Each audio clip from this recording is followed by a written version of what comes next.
Selamat siang semuanya.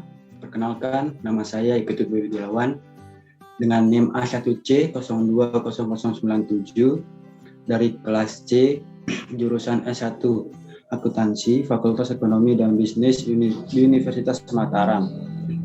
Izinkan saya menyampaikan materi yang berjudul Pancasila sebagai Paradigma Pembangunan Bangsa. Sebelum menjelaskan ke materi inti, saya akan menjelaskan beberapa poin penting yang berkaitan dengan materi ini.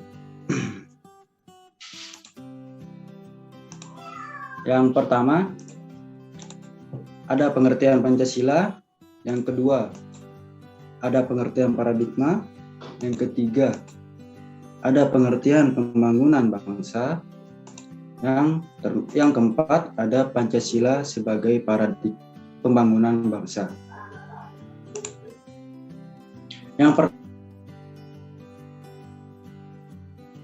Nama Pancasila sendiri berasal dari bahasa Sanskerta yang terdiri dari dua kata, yaitu panca dan sila. Panca artinya 5 dan sila artinya prinsip atau asas. Hal itu berarti ada 5 pedoman penting rakyat Indonesia dalam kehidupan berbangsa dan bernegara. Kelima sila tersebut ialah ketuhanan yang Maha Esa, kemanusiaan yang adil dan beradab, persatuan Indonesia, kerakyatan yang dipimpin oleh hikmat kebijaksanaan dalam permusyawaratan perwakilan. Dan yang terakhir, ada keadilan sosial bagi seluruh rakyat Indonesia. Materi yang kedua, ada pengertian paradigma.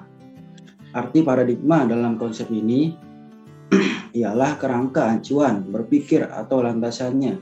Jadi, Pancasila sebagai paradigma mengandung artian bahwa Pancasila itu menjadi patokan acuan berpikir, atau lebih jelasnya sebagai sistem nilai yang dijadikan kerangka landasan dan kerangka arah atau tujuan yang menyandangnya.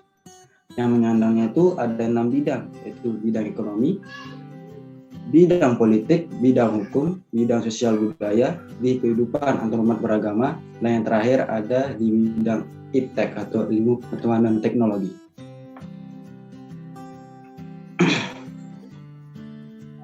Selanjutnya ada pengertian pembangunan bangsa. Pembangunan sendiri memiliki arti yaitu suatu proses perubahan yang berlangsung secara sadar, terencana, dan berkelanjutan dengan sasaran utamanya adalah untuk meningkatkan kesejahteraan hidup manusia atau masyarakat suatu bangsa. Pembangunan tersebut dilaksanakan agar hidup warga masyarakat makin sejahtera, tentram, dan damai. Selanjutnya ada pengertian Pancasila sebagai paradigma pembangunan bangsa. Pancasila sebagai paradigma pembangunan bangsa memiliki arti nilai-nilai dasar yang ada pada Pancasila itu dijadikan sebagai acuan terciptanya pembangunan bangsa sehingga bangsa Indonesia semakin membaik, tidak ada lagi kericuhan dan keributan antar warga negara.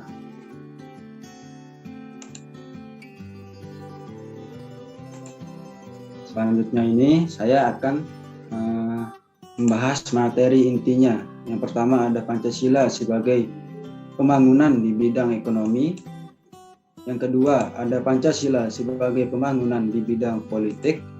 Yang ketiga ada Pancasila sebagai pembangunan di bidang hukum. Yang keempat ada Pancasila sebagai pembangunan di bidang sosial budaya. Yang kelima ada Pancasila sebagai pembangunan di kehidupan antar umat beragama. Dan yang terakhir ada Pancasila sebagai pembangunan di bidang iptek. Pancasila sebagai paradigma pembangunan di bidang ekonomi. Sesuai dengan paradigma pembangunan ekonomi, maka sistem pembangunan ekonomi haruslah mendasar pada nilai moral yang berada di dalam Pancasila. Dalam bidang ekonomi ini, sistem pembangunan haruslah mendasar pada moralitas ketuhanan atau sila pertama, dan moralitas kemanusiaan atau sila kedua. Sistem ekonomi yang mendasar pada moralitas ketuhanan dan kemanusiaan akan menghasilkan sistem ekonomi yang baik untuk bangsa.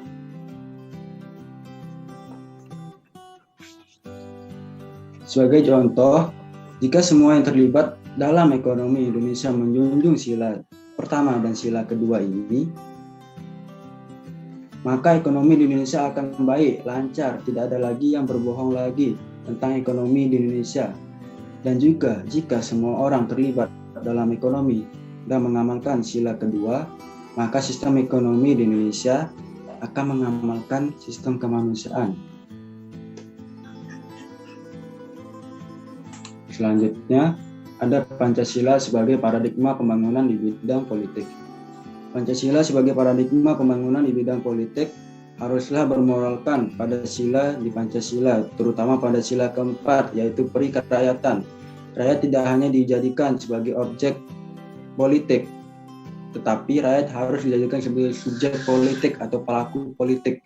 Karena di Indonesia memakai sistem demokrasi Pancasila. Demokrasi Pancasila itu memiliki arti dari rakyat, oleh rakyat, dan untuk rakyat. Dalam artian bahwa sebenarnya rakyatlah yang mempunyai kekuasaan yang tertinggi. Jika tidak ada rakyat, tentulah tidak akan terjadi politik ini. Tidak akan terjadi pemilu. Tidak adanya calon pemimpin dan tidak adanya orang yang untuk diatur. Oleh karena itu, rakyat bukan hanya sebagai objek, tetapi juga sebagai subjek atau pelaku dan mempunyai peranan yang sangat penting dan besar dalam menentukan arah pembangunan bangsa, memajukan harkat, martabat manusia. Jika di kehidupan politik sudah menerapkan nilai-nilai Pancasila, maka terciptalah perilaku politik yang santun dan bermoral.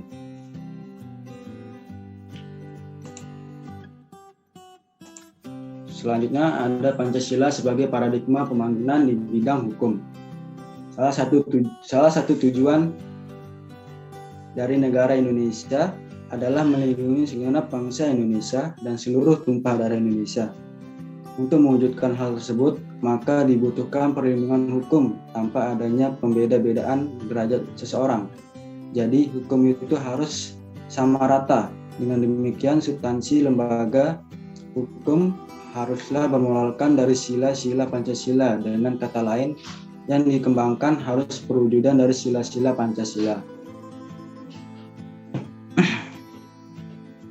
Jika semua substansi hukum melaksanakan hukum sesuai dengan sila Pancasila, maka hukum Indonesia pun sama rata, adil, dan tidak ada yang dibeda-bedakan. Maupun tidak ada lagi hukum yang lebih tinggi maupun rendah. Jadi semua hukum sama, walaupun yang melakukan pelanggaran hukum dari kalangan atas maupun bawah.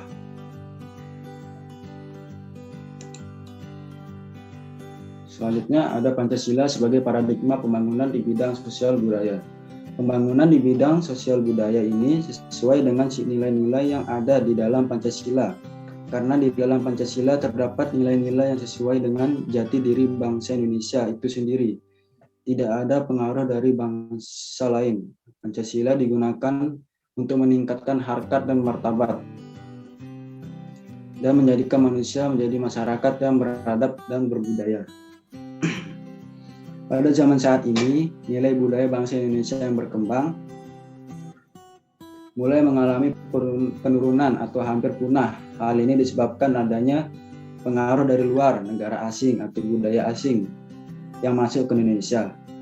Penduduk Indonesia kebanyakan tidak menyaring budaya asing tersebut, dan penduduk Indonesia dengan lancar dengan memakai budaya asing tersebut, tidak menyaringnya dan langsung menirunya saja tanpa memikirkan akibat di kemudian hari.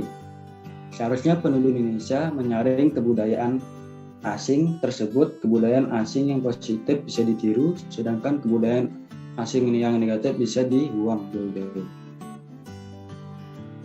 Jadi tidak asal meniru dengan alasan supaya terlihat keren saja. Jika penduduk Indonesia bisa menyaring kebudayaan asing yang masuk ke Indonesia, maka kebudayaan asli Indonesia tidak akan hilang atau punah dan dapat terjaga keasliannya. Hal tersebut sudah menjadi tanggung jawab pemerintah untuk mengingatkan dan mengarahkan masyarakat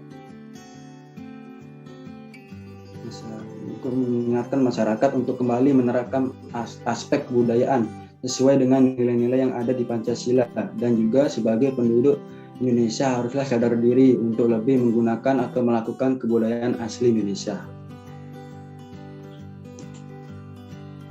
Yang selanjutnya ada Pancasila sebagai paradigma pembangunan. Bangsa Indonesia terkenal akan beragamnya suku, budaya, dan agama. Walaupun bangsa kita banyak jenis agamanya, tetapi kita tetap bisa hidup dalam suatu kawasan karena toleransi penduduk Indonesia sangatlah tinggi. Tetapi pada akhir-akhir ini, keramahan dan toleransi kita patut dipertanyakan. Banyak kalangan dikarenakan banyaknya kasus kekerasan dan kasus tidak menghargai antar umat beragama, sehingga menyebabkan kericuhan dan keributan.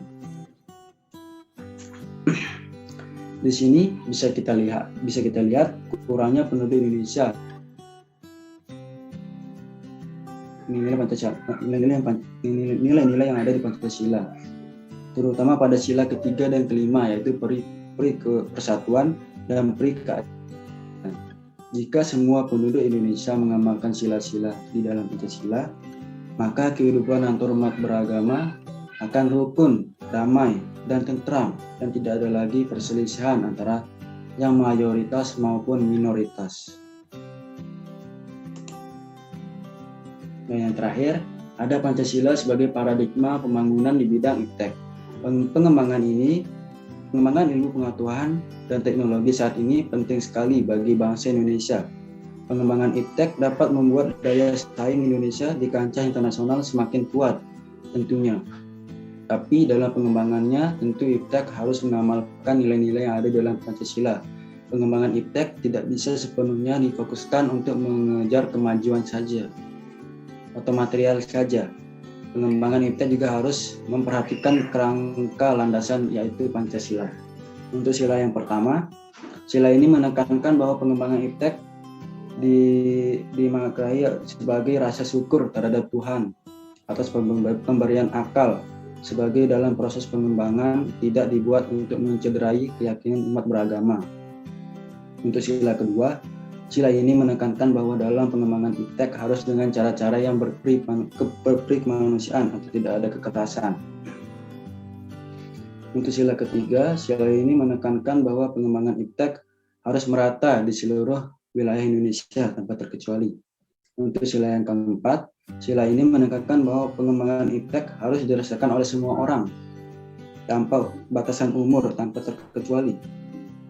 Untuk sila yang kelima, sila ini menekankan bahwa dalam pengembangan iptek harus didasarkan pada keadilan dalam kehidupan kemanusiaan.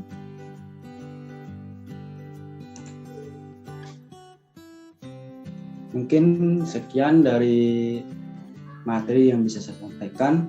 Kurang lebihnya mohon dimaafkan. Saya ucapkan terima kasih. Selamat siang.